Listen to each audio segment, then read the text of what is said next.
Slendy, hey, hit it out the park. Hit it with a strike. From the national anthem to the bottom of the night. I'm in Slendy, Ego, Slendy, Ego, Slendy, Ego, Slendy, hey. You already know what's up. What's that? Another home run. But you know the job ain't done till we hold that trophy up. Hey. What's up, everybody? Welcome to episode 427 of the Talking Friars podcast and YouTube show. Ben Fadden with you here. It is July 13th, 2023. Padres, they resume their season on Friday, so this is the last day off for Padres fans, for obviously the players. And then tomorrow we're going to get to enjoy some baseball again, finally. I know we got baseball technically on Monday with the Home Run Derby. We got baseball on Tuesday with the All-Star game, but it hasn't been Padres baseball. It feels like it's been a while since we got to see those guys in the brown and gold. So it'll be fun to see that tomorrow, with the first pitch on the West Coast being a little after 3 o'clock and East Coast time in Philly, 1st to 4. It's going to be at 6:05. So I wanted to touch on some topics tonight. Again, I am not in my normal location. I am in Minnesota, and so I'm probably not going to be very loud, kind of like last show, because there are people upstairs, and so I want to be considerate of them and not be yelling about the Padres and while they're trying to sleep. But just want to give some thoughts on the schedule the rest of the way, just kind of previewing the unofficial second half of the Padres season. Do I think this team can make the postseason? What AJ Preller might do at the deadline? And I can give out some predictions on kind of this unofficial second half. Like, who do I think is going to step up the most? Do I think someone's going to get traded? Who is that? And if you have any thoughts on that, feel free to put your thoughts in the comments as well. Just a reminder before we get going here, use my code TalkingFriars for $20 off on SeatGeek. And the Breaking Tea link is also in the description for some great San Diego sports swag, Padres, Aztecs, Wave. I'll talk more about Gaglione and Bros here in a little bit. Underdog Fantasy. You can click that link in the description or use my code TalkingFriars. You will get a deposit match free up to $100 for your first deposit with Underdog Fantasy. Great pick'ems, and it's not just baseball. There's other sports in there as well. There's some great fantasy drafts, so I definitely recommend that to you. And I'll be back with the pregame thoughts tomorrow, having my Underdog Fantasy pick like I do before every game during the season. Let's start off here with the Padres schedule here. It's a critical 10-game stretch. If you're watching on the YouTube stream, you will see that part of the headline here, 10-game stretch. Padres are entering a critical 10-game stretch. And it's critical because you don't have the momentum, like I talked about on previous shows. Don't have the momentum, right? You had a good homestand, but that means nothing if you can't follow it up. You've had 4 days off. It's not like you can just keep playing good baseball. No, their players went home. They relaxed. Xander Bogaerts might not have even picked up a bat until Friday. At least that's what he mentioned on Sunday after the series finale there against the Mets. He was thinking about not even picking up a bat. So these guys, they are relaxed, and they're going to get back and ready to go. And 10 games on the road, you don't have the home fans to cheer you on. So we'll see what they're made of. And the timing is big as well. It's also crucial because after this 10-game road trip, it's going to be pretty much the end of July, near the end of July, and there's going to be like a week left before the trade deadline. So this 10 games, if they have a good 10 games, then maybe they'll be over 500. If they don't have a good 10 games, and right now they sit at 43 and 47, let's say they go 4-6 on the road trip, which would be an unsuccessful road trip. It would be a disappointing 10-game road trip.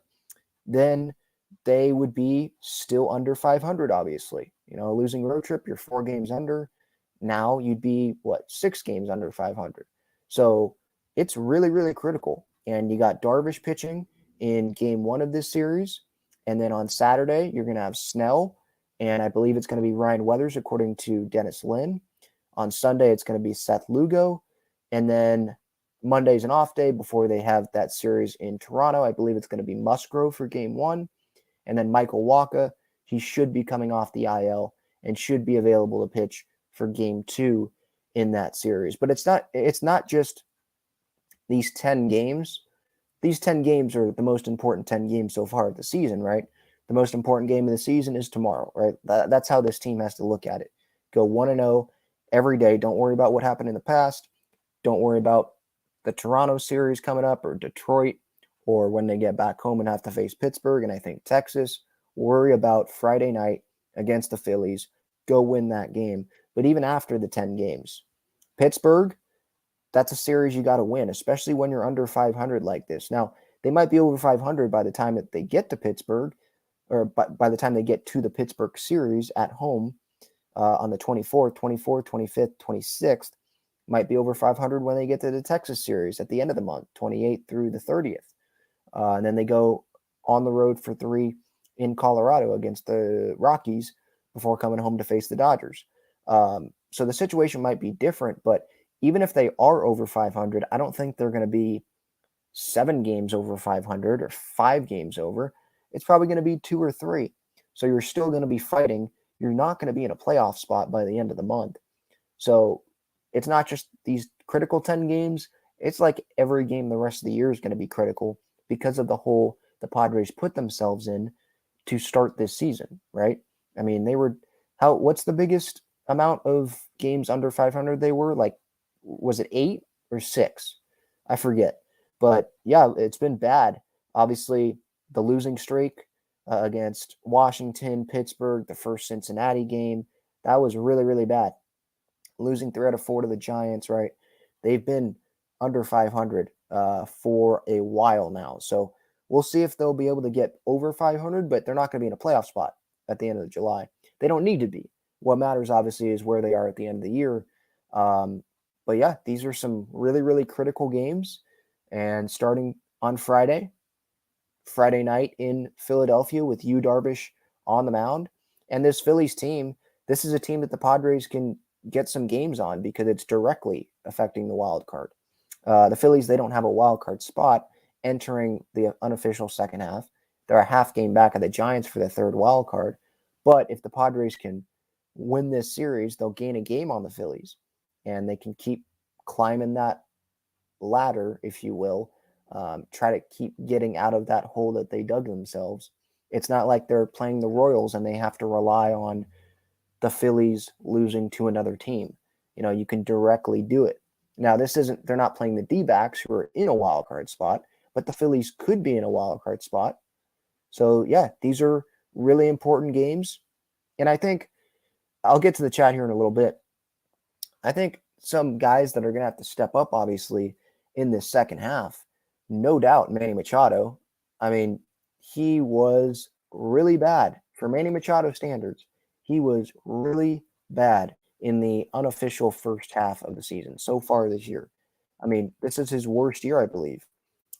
Not just with the Padres, but the worst year that he's had. His OPS plus is over 100, so at least he has that going for him. But I haven't seen a ton of pop from Manny. Now, he has been playing better as of late, but we'll see how he does coming off the 4 days rest. His OPS is still under 800. His on-base percentage is barely above 300. His slugging percentage is not even close to 500. Just has not been the same guy as he was last year. Now, maybe it probably was unfair if anyone expected Manny to repeat the year that he had last year. He was just so good last year. But we were expecting him to be better than this. He was expecting himself to be better than this. Didn't deserve any all-star consideration, really, just the way that he played. He would tell you that. The defense is there. It's always been there. But, yeah, the offense. And the injury, obviously, I'm sure that had an effect. But he was playing bad before the injury as well. It's not like the injury happened, kind of like Bogarts, right? Gets hit in the wrist and then he starts stinking it up. Manny, it just has not been working much this year. And so hopefully what he did this past homestand, hitting much better, hopefully that's the real Manny and he can continue that the rest of the year because I think that's going to be huge. When Manny goes, if you look at the numbers, when Manny goes, this Padres team has success. You can trace it back to the Baltimore Orioles days. When Manny has success, or when he had success, the Baltimore Orioles had success. So, yeah, he's going to be huge. He's the captain of the team. He's sitting in the middle of the lineup, and not just him, but Xander's going to have to be better. The runners in scoring position numbers, they're the worst team in baseball batting average wise with runners in scoring position. So it's a group effort, but we got to, obviously, the stars have to be better. Cronenworth, not a superstar, but he got the big contract. He has to be better. Bogarts has to be better. Manny has to be better. Tatis and Soto, I think they've been good. I think Tatis should have been an all-star. Soto was an all-star. But there's numerous guys in this lineup that have to step it up if the Padres want to go where they want to go, which is not just the postseason, but deep into the postseason and go win the World Series. I know that feels like a pipe dream right now, just looking at the record and what they're going to have to do here when the season resumes here on Friday night through the rest of the year. Like it's going to be they're going to have to play like 600 baseball, right, to get into the playoffs. So it's going to be tough. But I think that they have the talent to do it. We just haven't seen it consistently. So some of these guys, these big guys, they're going to have to step up for this Padres team. And I think Manny, I know this is kind of like a low bar, but he's going to be better the rest of the year than he was, I think, before the All-Star break. I just believe that. I saw some encouraging signs going into the All-Star break, and hopefully he has this injury stuff past him. And I think Bogarts is definitely going to be better coming out of the All-Star break. Don't know if he's going to sustain it the whole year, hopefully, or the rest of the year, I should say. But remember, when he got that cortisone shot in spring training, he started off the season as like the best hitting shortstop in baseball. He was hitting over 300 through a month plus into the year, right? Getting on base every game. But then he had the wrist issues, got hit by a pitch, and he wasn't the same. So hopefully this cortisone shot, the 4 days rest, hopefully not picking up a bat, that will only help. He'll be refreshed. He'll be ready to go. And we'll get the April Xander Bogarts for the majority of the rest of the season, hopefully consistently.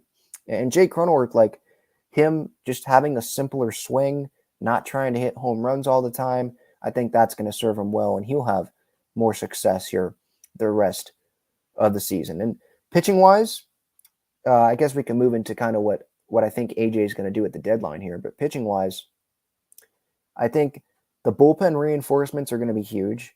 I feel like we're sitting here kind of like, oh no, please, starting rotation, please don't get hurt. Please don't get hurt. Because if someone gets hurt, or if a couple people get hurt, if Darvish and Musgrove or whoever, name two guys in the rotation, if they go down, feels like this rotation's screwed. And that is really going to hurt our chances of being in the postseason, because this rotation has been so good. And for the most part, I know Walker's on the shelf, but he's coming back in the Toronto series. The rotation has been healthy for the most part. I know Lugo had the IL stint, but if someone's on the IL, there's someone that is playing really good, or he's pitching, he's performing really good, stepping in for the most part, coming in and filling in those shoes. Or if the pitcher that's coming up isn't doing so good, it's one night. The rest of the rotation is performing really, really well. Blake Snell, tremendous. Should have been an all-star. Darvish is pitching better, I think. Musgrove is pitching better, more consistent. Lugo's coming back. He has come back. So I like the guys in the rotation. I just don't like the depth. So maybe AJ goes and gets a starting pitcher. I wouldn't be surprised by that, just for like a depth move. Maybe someone that is a depth piece somewhere else that isn't being utilized, and the Padres can come grab him. I don't have names off the top of my head, but just positionally, maybe a starting pitcher. But I see AJ getting at least one bat and getting a reliever, at least one. I'm not saying that AJ needs to go get 4 relievers or, a bunch of relievers, because they do have guys coming back. Suarez, Wilson. We don't know how effective those guys are going to be, but I think adding a reliever to Hader, Suarez, Wilson, Garcia, Hill, and Cosgrove. You have 6 there. Adding 1 there, I think that can really help this bullpen out. And you could get to a point where you go to anyone in that bullpen, maybe not Garcia, but we'll see if he turns around. Maybe not Hill. We'll see if he turns around.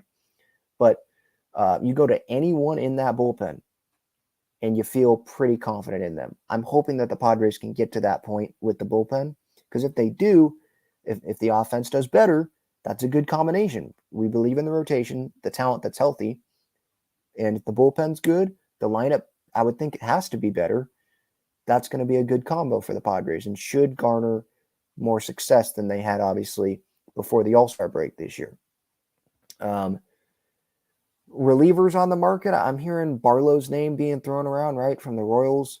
I think the Padres, they need to look for guys. Obviously, you want the low salary, but guys that have multiple years of control, or they can have multiple years of control, because there are some free agents, obviously, at the end of the year. I think Garcia is a free agent. I forget the others that are free agents, but or Hader, obviously, duh.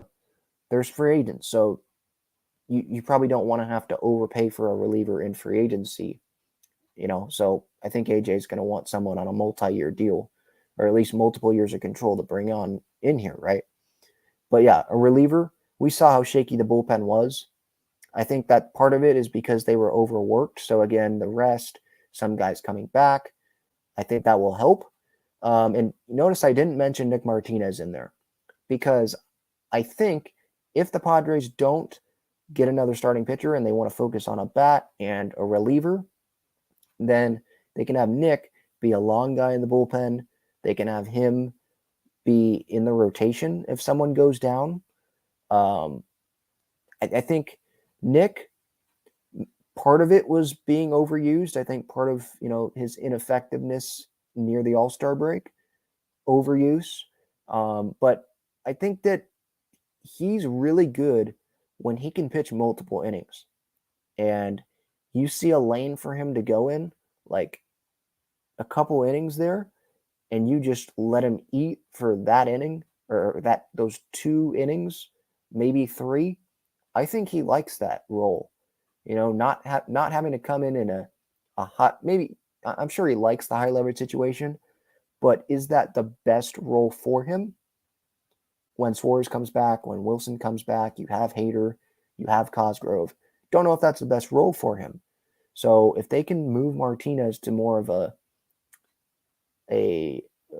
bridge role, multi-inning reliever role, maybe he'll have more success there and he'll be more comfortable. And at the same time, you can start to build him up to be a starting pitching option in case someone goes down. Because I would think that someone's going to go on the IL at some point. There's still a lot of games left to play. It doesn't feel like a lot, but that's still a lot of times through the rotation. A lot of things can happen. So I wouldn't be surprised to see the Padres try to build Nick up to be a multi-inning guy here post All-Star break. All right, quick break here, and then I will get to the chat. Actually, before getting to the chat, I wanted to talk about the need for a bat with the Padres. Check out Gaglione Bros' famous cheesesteaks and garlic fries on Friars Road. You can visit their website, gaglionebros.com, for their entire menu and enjoy their cheesesteaks and fries at Petco Park and Snapdragon Stadium as well. All right, so I hit on the rotation. Maybe the Padres get an extra arm in the rotation, but I feel like their focus is going to be on getting a bat and maybe an extra reliever.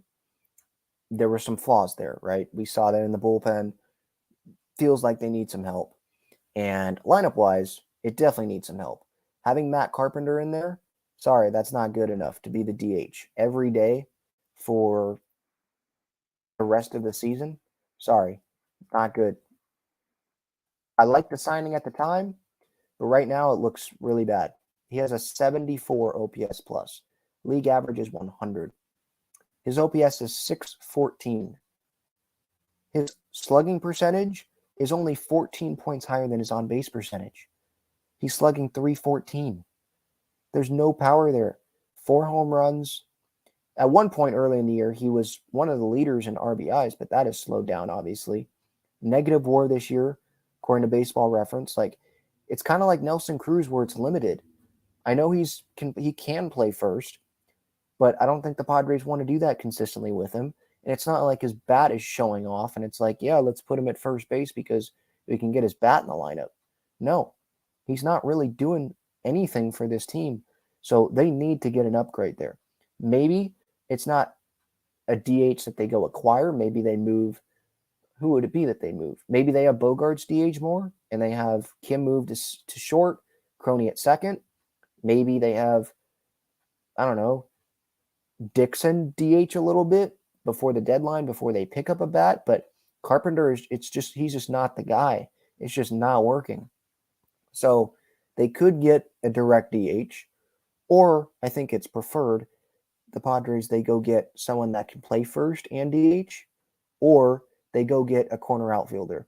They get a right fielder. I know Cody Bellinger's name is being thrown around. He does play center. He can play first. He can play a corner outfield spot.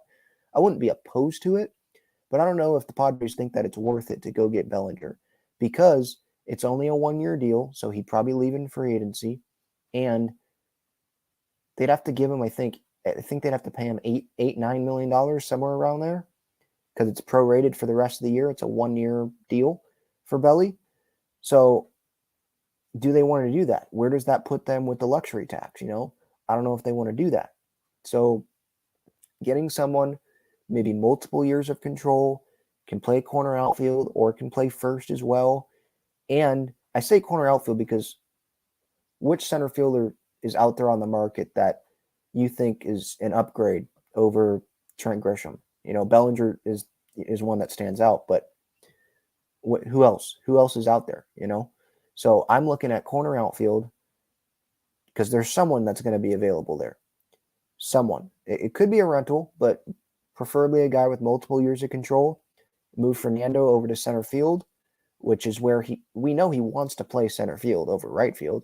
He's said he's expressed his desire. I think he expressed his desire in spring training about playing center field. So put him in center. He has the arm for it.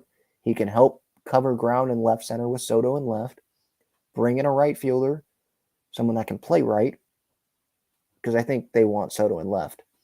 And I think that makes your team better. You can have Grish come in, be a defensive replacement late in games if you have a lead, if you don't like the defender in right. I don't know if the Padres are going to bench Trent. I don't know if they're going to trade Trent Grisham. Which team wants Trent Grisham? I think there'd be some interest, but it wouldn't be maybe as much as some fans think, just because the offense, the consistency on offense hasn't been there. Feels like he strikes out too much. We know he brings it with the glove. We know it, but that's not good enough for a team that wants to be in the World Series. I don't, especially a team that has some other areas that are troubling offensively. Maybe if the Padres had Matt Carpenter hitting 30 home runs, this Grish thing wouldn't be as big of an issue, right?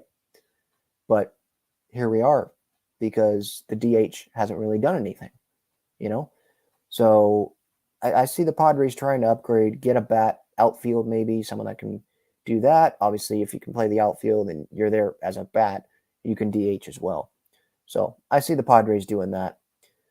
Let's see if there's any names that are being thrown out there in the chat. Joseph says Lane Thomas. Yeah, I do see that name being thrown around. So I'm going to look up Lane Thomas and his contract.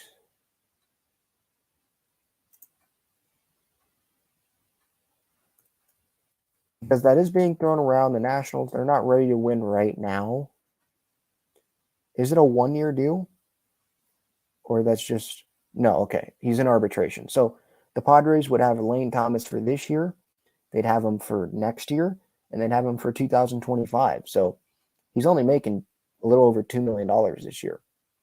So yeah, that seems like that would make sense. But do the Nationals see Lane Thomas as one of the core pieces for them? I'm not so sure about that. I think they want Hassel and Wood to be up at some point here.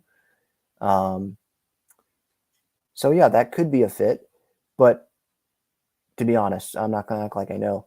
What would the Nationals want in return for Lane Thomas? Is Lane Thomas deserving of top prospect? Because if he is, then I probably don't want Lane Thomas. And I don't know about you, but does Lane Thomas feel like maybe an Adam Frazier? What could happen? Not saying like he wouldn't fit the Padres in terms of positionally like Adam Frazier, but someone that, yeah, really good numbers. He's hit, look, he has 14 home runs, so more power than Adam Frazier, but hitting over 300. He's on a team that doesn't win. Trade him over here, and I think Frazier had multiple years of control at the time of that deal. You trade him over here, and maybe just doesn't do anything. Struggles out of the gate with the Padres. Struggles the rest of the year, and that trade doesn't look that great. Now they could keep him for the next couple of years, and it ends up working. But I don't know, that for some reason my mind connected Lane Thomas a little bit with Adam Frazier, and it's probably unfair to Lane Thomas to do that, to connect that to him, because it's two different players, and seems like Lane Thomas has more power. But just two guys that, it's okay, really good years, but were they doing that every year? So Lane Thomas in 2022, he hit 241. This year he's hitting 302. I know batting average isn't everything, but what's the story there? Who's the real Lane Thomas? 2021 hit 235. The biggest sample size that he's had was last year, and he didn't have as good of a year last year as he's had this year. So who is the real Lane Thomas? How much would the Nationals be asking for? I don't know. But yeah, that's a name that makes sense in terms of can play corner outfield, and maybe he could play center. Not sure. Maybe he could play center. But I assume that this is a guy that the Padres would be interested in because of the multiple years of control. So yeah, seems like he would fit. JD's Third says Jake Marisnick is off the market now. We're doomed. That trade still is mind-boggling. I remember that. It was 2021 or 2020. I think it was 2021, right? Yeah, because that was the collapse, right? I think. Padres, Jake Marisnick. Let me see here.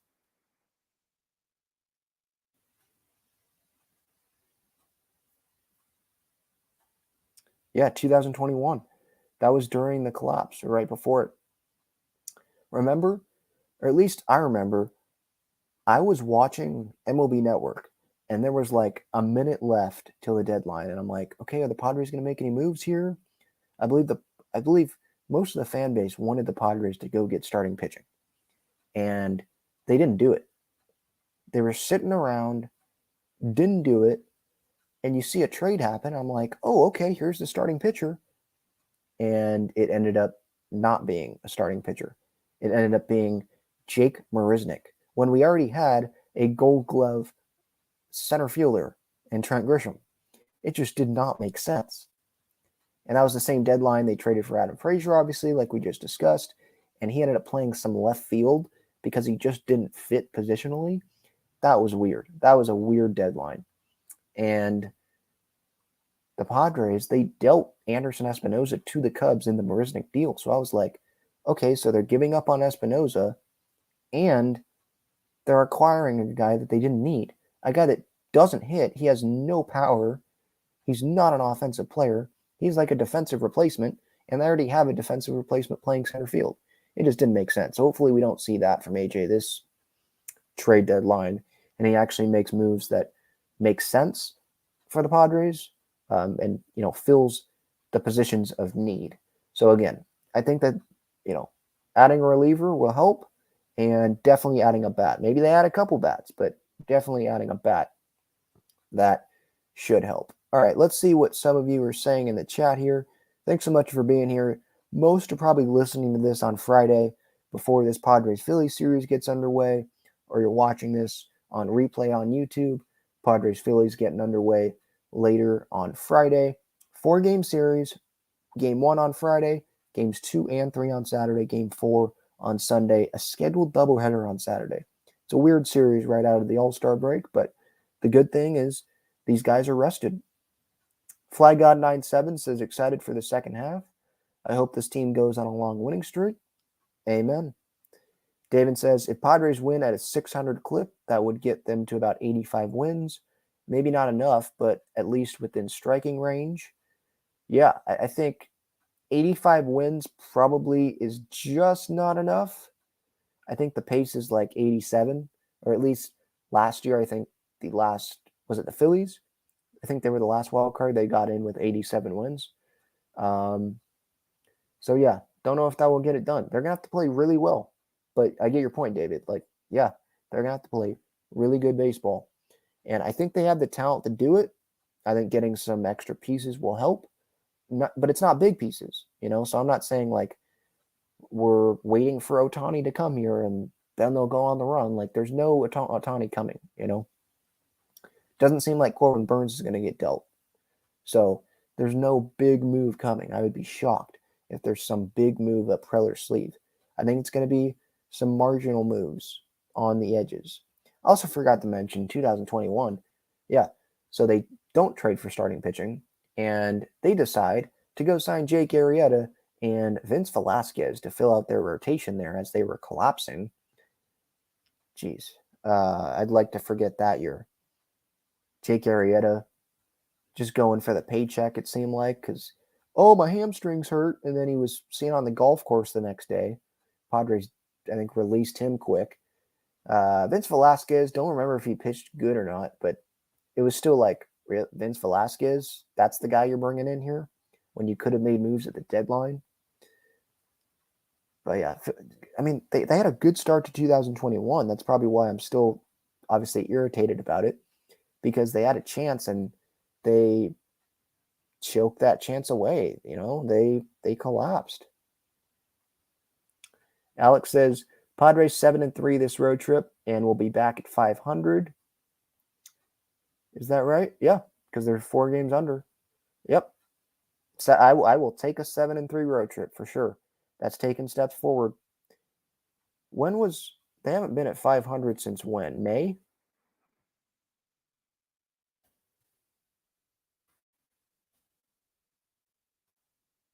Let me see here. Sorry, by the way, if the camera's moving on my laptop here. I'm typing, so it's moving the screen. I don't have my laptop sitting on a table, so it's a little off balance. Okay, the last time they were at 500 was, wow, May 11th? I think I'm looking at it right. 19-19 when they lost to the Twins. That was that series finale there in Minnesota. And that was, I believe, the game, or after the game, Baumel, that was the first time, maybe, was it the first time? I think it was the first time this year where he called out the team publicly to the media and was like, yeah, this team's got to show a little bit more fight. So, yeah, last time they were at 500, that was a while ago. And 19-18, the Padres were the day before that, obviously. So it's been a long time since they've had a winning record. So yeah, Alex, I will take a 7-3 road trip for sure. Again, the road trip, Philly to Toronto and then to Detroit. James says we need the Giants to take a crap for us to get a chance. That would help. That would help for sure. JD's third says Soto to Philly confirmed. He flew back with the Phillies after the All-Star game. Yikes. Yeah, so I think it was JD's third that was commenting this on YouTube to me about Hader not going with the Philly, not being invited on the Phillies flight. I didn't see anything about that on social media or anything like that. So I have no idea about whatever that is. If that's the case, I'm not reading anything into that. maybe Soto knows some people from the Phillies.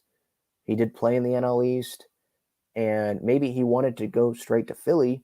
And Josh Hader, maybe he wanted to go back to San Diego, or he wanted to take a quick day vacation somewhere else, or wherever his home is in the offseason. I'm not reading too much into that. So I wouldn't say Soto to Philly confirmed. I think the Phillies have, I assume they still have something. I know they gave a bunch of money to Harper and Trey Turner, but I think they'd still have one big contract left in them, and Juan Soto would be a guy to give the big contract too. So, yeah, I think they'll be in on the Soto sweepstakes when he's a free agent, but I'm not reading anything into a flight to Philly because the two teams were playing there after the All-Star break. I'm not going to read into that. Gil says Ichiro. Yeah, prime Ichiro would be nice to add to this team, huh? Well, I mean, maybe it wouldn't. He'd probably end up not being able to find any holes, kind of as that slap hitter. No success he would have in San Diego, because that's what happens when players get traded to San Diego, right? They just go from an all-star to underperforming and disappointing, at least at the beginning. Soto's been better, but it was disappointing when he first came over. Josh Bell, Drury was pretty good. But Adam Frazier, obviously, that did not work out at all. So, yeah. There's obviously free agency moves that we don't have to discuss. We don't have to mention that have come over after being all-stars and World Series champs, Gold Glove winners, and then sucking when they come over here.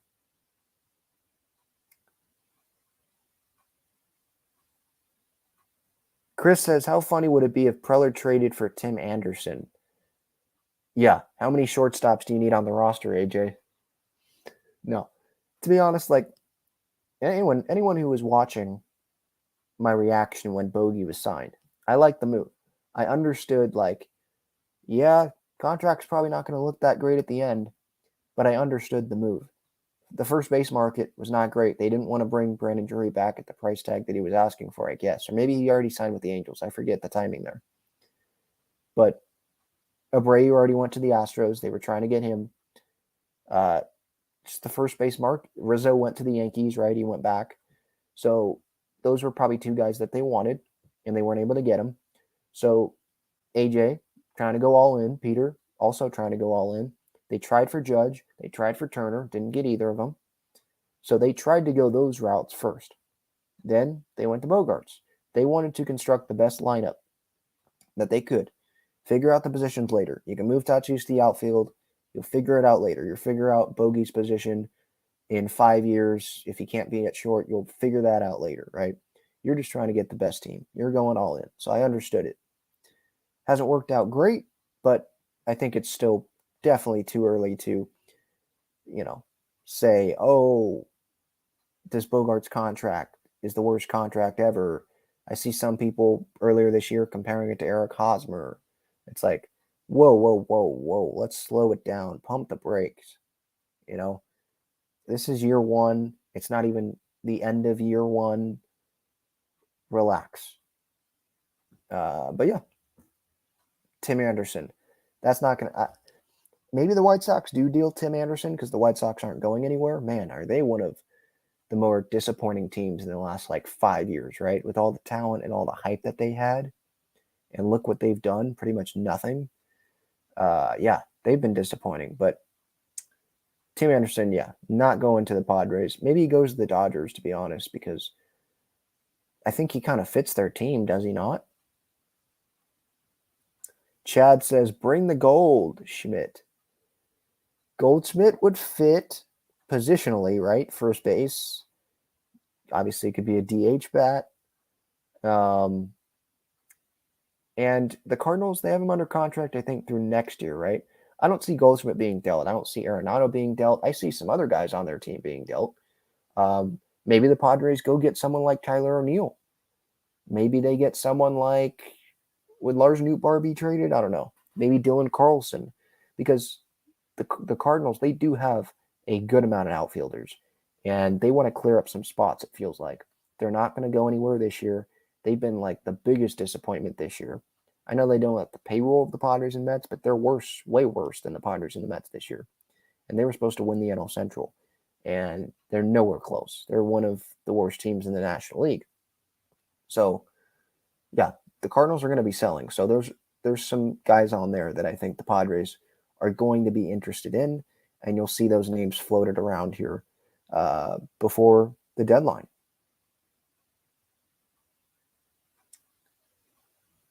I'm just going through the chat here.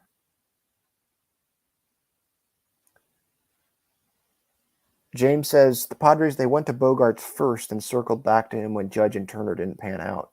They might have met with Bogaerts first just because of timing when he was available, but it was clear that their plan A was Trey Turner. Then when that didn't work out, it was like a 2-hour pivot, it felt like. Okay, we're meeting with Aaron Judge, secret meeting at Petco Park tonight, right? And they didn't get that done, obviously. That was never going to happen. He took the meeting, but it wasn't going to happen. He wanted to go back to the Yankees. Trey Turner wanted to be on the East Coast, him and his family. So those weren't going to happen. I don't think it's because of the Padres. I think it was just their circumstances. And then you go to Bogaerts. Yeah. I would have been interested in seeing Dansby Swanson on this team. Anyone that has seen this, listened to the show, watched the show, you probably heard me talk about Dansby. I love Dansby. That would have been tremendous, I think, to have him on this team. He's great defensively at shortstop. And I know that they'd still have to have Crony at first and Kim at second. But Dansby is a winner. I think Bogaerts is in that same category. Maybe Dansby ends up aging a little bit better than Bogaerts, to be honest. And it would have been less money. So I would have been fine with either. And so I'm going to still stick with that standpoint. Like, I'm excited about this Bogaerts contract for the next decade. And it's too early to determine if this was a bad decision by the Padres or not.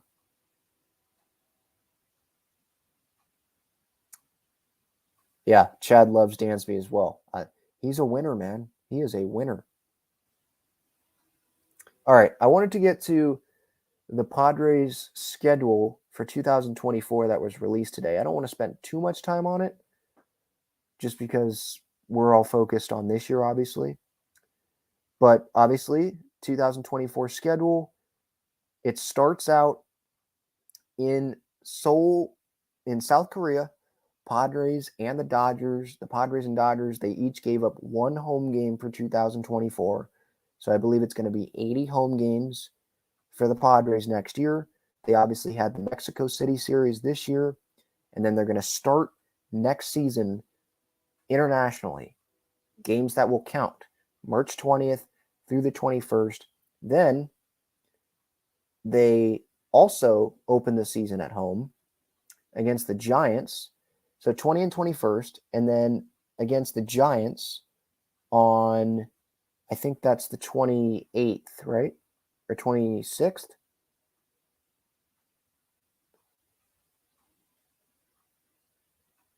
Sorry, this computer, I can't zoom in on it right now. So let me pull this up from the Padres here. Okay. The 28th, yes. So 20th and 21st. In South Korea against the Dodgers, 2 games that count. That'll be fun. Ha-Sung Kim, he was in that promo video, so I would think he's not going to get traded, but who the heck knows. San Francisco Giants, 28th through the 31st. 4 games set their first homestand of the regular season for the Padres. Then they have 3 against St. Louis at home, and then they have their first road trip, which is just 3 games. Well, I guess South Korea is the road trip, but that's a big road trip. A lot of air miles there. But 3 games against the Giants, and then they come back home. So there's a lot of home games to start off for the Padres. And what I noticed here is some of the American League opponents. The Blue Jays, I think, is a fun one. The New York Yankees. And these are teams that are going to be at Petco. There's teams like the Angels that the Padres go to. But there's going to be the Mariners coming to town. There's going to be the Minnesota Twins. I'm in Minnesota, so maybe some of my family will be in San Diego for that. We'll see. Detroit, I don't think anyone cares, but the Astros, they come to town. The White Sox come to town. What's with the Padres playing the White Sox late in the year? It feels like every year in September they're playing the White Sox. But yeah, so Blue Jays, Astros, Twins, Yankees, those will be some fun series next season. I did notice in September, the Padres, they don't have to leave the Pacific time zone. The home games, Detroit, well, I guess if you count September, I guess you have to count September 1st. September 1st against the Rays, it's in Tampa. But September 2nd, that's that homestand, so obviously San Diego. Then they go to Seattle, San Francisco, back home, LA, at Arizona to end the year. So that should help. And hopefully the Padres are in a better spot at this time next year. And in September, that will give them maybe an advantage. There's rest days, obviously. There's a good amount. There's like 5 rest days in the month of September. One's on a Tuesday, a couple on Mondays, a couple on Thursdays. It feels like, just glancing at it, now I'm not comparing this year's schedule to next year, just looking at both at the same time, but it feels like there's more rest days, or not more rest days, but the rest days are more balanced next year. Remember this year, the Padres, they started off the season, I think, with 1 rest day in almost the entire first month of the year. I think I have that correct, or maybe it was 2 rest days. In April next month, or next season, excuse me, they have a rest day for 3 consecutive Thursdays, the 4th, the 11th, and the 18th. So that will help. Might not have to be a 6-man rotation right out of the gate. And then in May, there's rest days, 3 consecutive Thursdays, 4 Thursdays in the month, 4 out of the 5. May 2nd, May 9th, May 16th, May 30th. So there's more balanced rest days here, especially at the beginning of the year. So I think that's good for the Padres, obviously. I know MLB probably made that better for the Padres this next season because of that long trip to South Korea. But I don't care. I mean, it's going to be fun to see them in South Korea. I don't know if I'm going, but it'll be fun to see the Padres and Dodgers playing over there. Ha-Seong Kim getting a lot of love, because we've seen the Mexico thing now, multiple times, and that's cool and all. But seeing him in South Korea, imagine if the Padres have Ohtani. I know he's not going, it's not Japan, but imagine if that happens. That's obviously a pipe dream. I don't see the Padres landing Ohtani, but just imagine if that happens. Or who's the guy? Jung-Ho Lee, I think is his name. Kim, I think, is good friends with them. Imagine if he's on the Padres, because I think he can come to Major League Baseball next season. So imagine if that happens. And I'm sure there's a lot of fans that love Darvish over there too. So I think it's going to be fun. So that's a little bit about next year's schedule. Obviously, the focus on this year, though. Padres, by the way, there's some opponents on the road, which are pretty cool, that they're going to get to go to.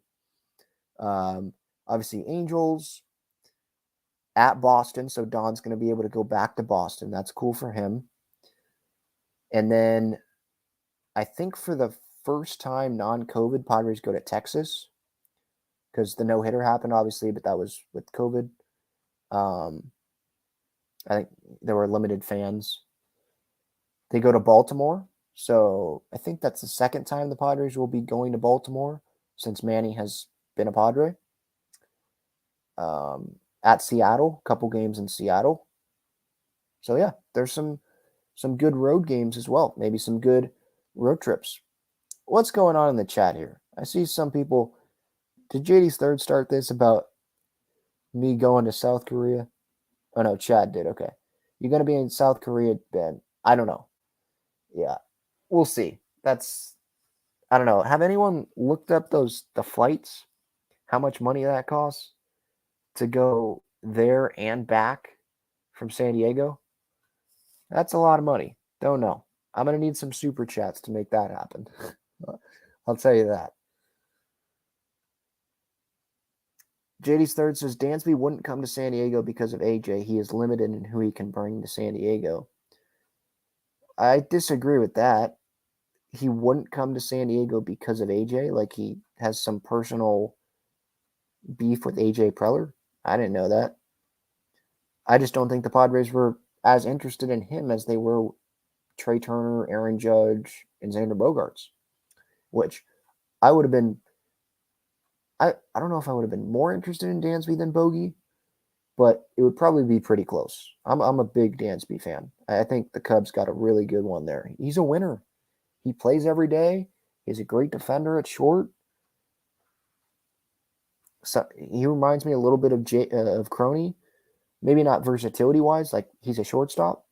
We get that with Dansby, but he plays every day. He's one of the leaders on the team. JD's third says, I could see Ben in South Korea. It's an awesome place to visit. Loved it. Cleanest airport. All right. Yeah, I mean, compared to America, yeah, I think it feels like everyone's cleaner than us, huh?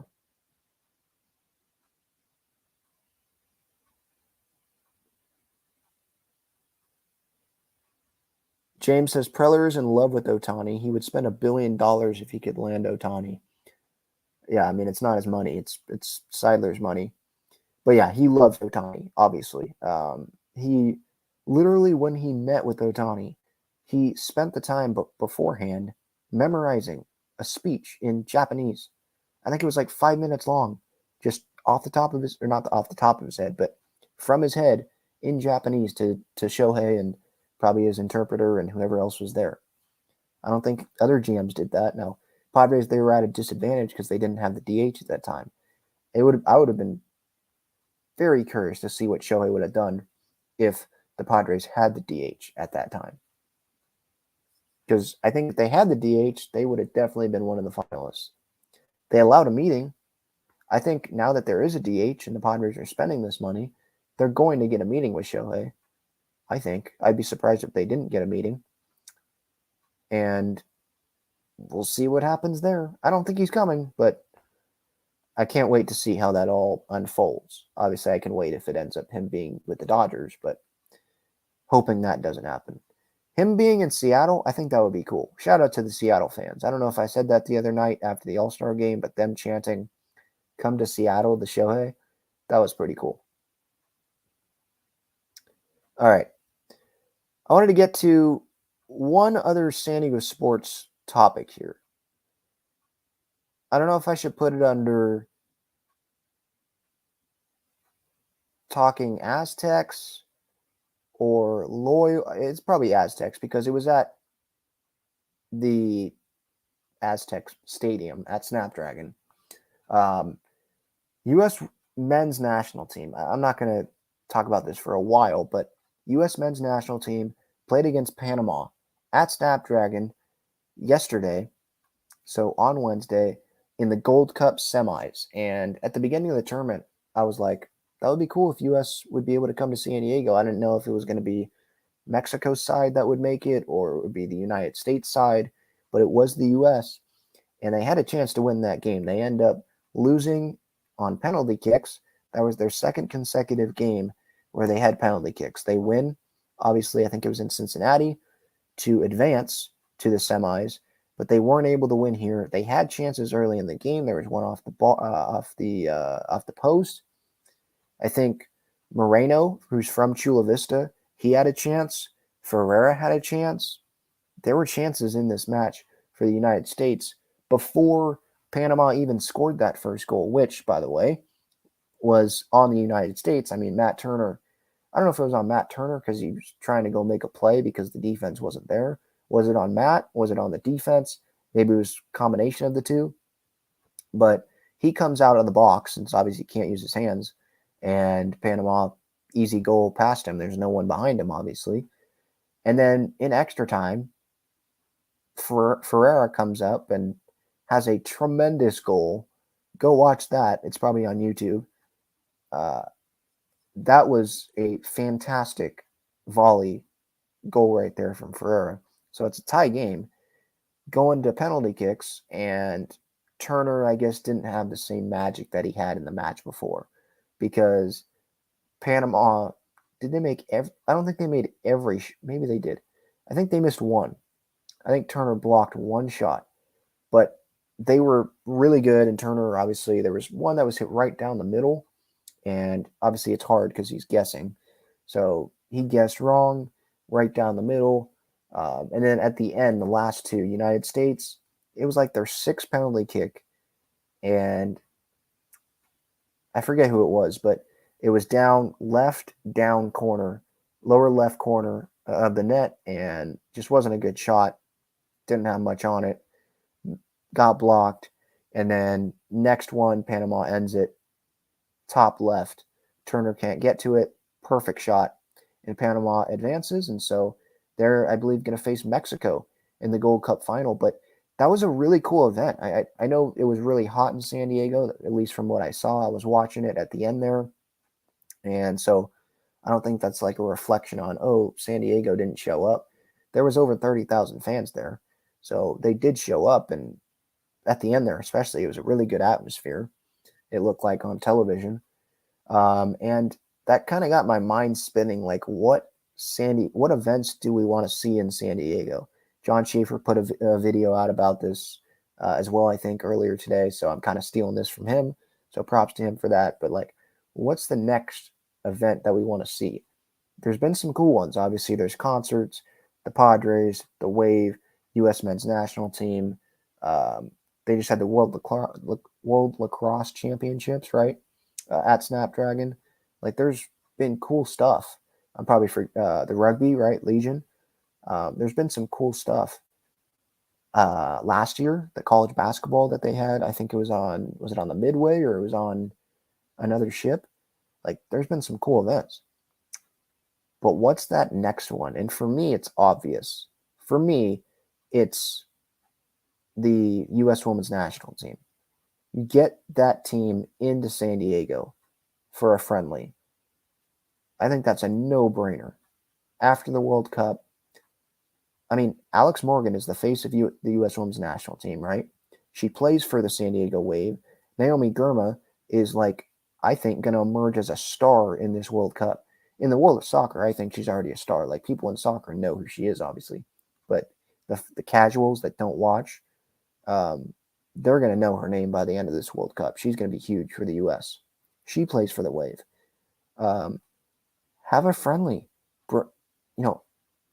San Diego, they have the best largest crowds in the NWSL. Over 30,000 fans at that first Wave game last year. Over 25,000 fans at the playoff game against Chicago. I mean, it feels like a no-brainer to have the U.S. women's national team come to San Diego. It's not bad weather. You have two faces of the team playing for the Wave. You have Jill Ellis, who used to be the head coach. She's now the president of the team, right? Like, it just makes sense. So that's the event I want, is U.S. women's national team at Snapdragon Stadium. That place would sell out so quick. And the U.S. men's team coming here, that was cool. Man United, totally forgot to mention this. Man United and Wrexham, that's going to be cool. Obviously just had the Gold Cup. Loyal against Dortmund, that's going to be great. But yeah, I'm surprised. Maybe I shouldn't be surprised that they haven't come yet, because those matches, those friendlies, it takes time to be scheduled out. But if they don't come in the next couple years, I think that's a mistake on whoever decides where they go. Is it the U.S. Soccer Federation? It's on them if that's who decides it. Like, it feels like a no-brainer to come to San Diego. Let me see what some other. Is there any other? Does anyone else have an event that you want to see come to San Diego next? There's some people still talking about the Padres, so I'll go back to that. But if you have any, like, let me know, because the U.S. team stands out to me immediately. Paul says Padres need a calmer trade deadline.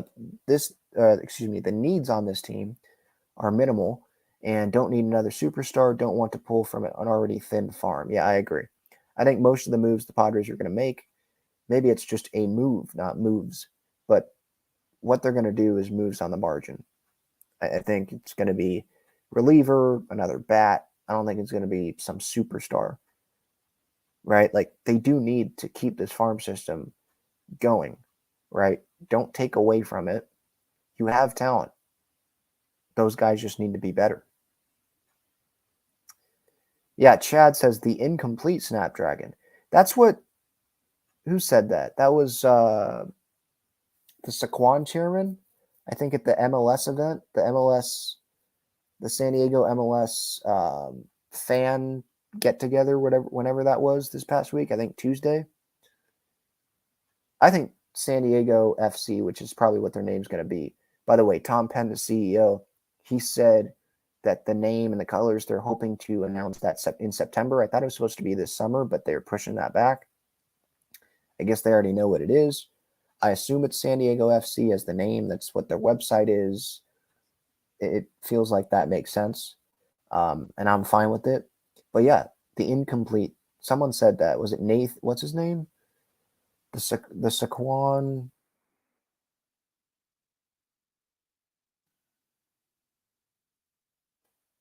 leader.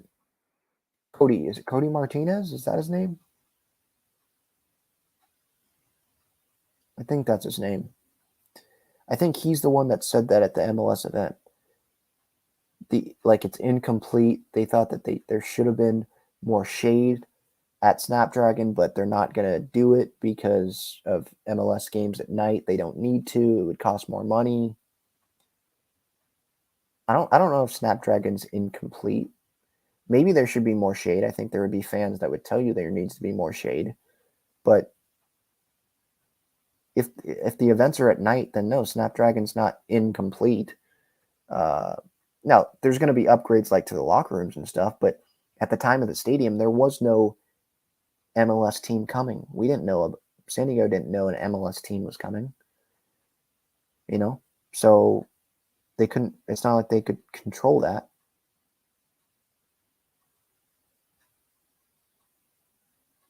Chad says the World Series. Yes, that would be a great event to come to San Diego. Yes. I was thinking about, obviously, things that could come that aren't like based on how the team does, obviously, because that's based on the Padres results, right? But just like fun events, like those soccer friendlies, some soccer tournaments, I guess that's what I was thinking. Yes, the World Series, yes. That needs to come to San Diego soon. I would love that, obviously. And I'm speaking for all Padres fans. All right. I think that's going to do it. Talking for Hours episode 427. Thank you all for the time. Have a great rest of your night or great rest of your day if you're listening or watching this on Friday. Ben Fadden signing off here from Minnesota. I'll be back in San Diego for the next show, or at least that's the plan. Again, thank you so much for the time. I appreciate it. You have been listening to episode 427 of the Talking for Hours podcast and YouTube show. See ya.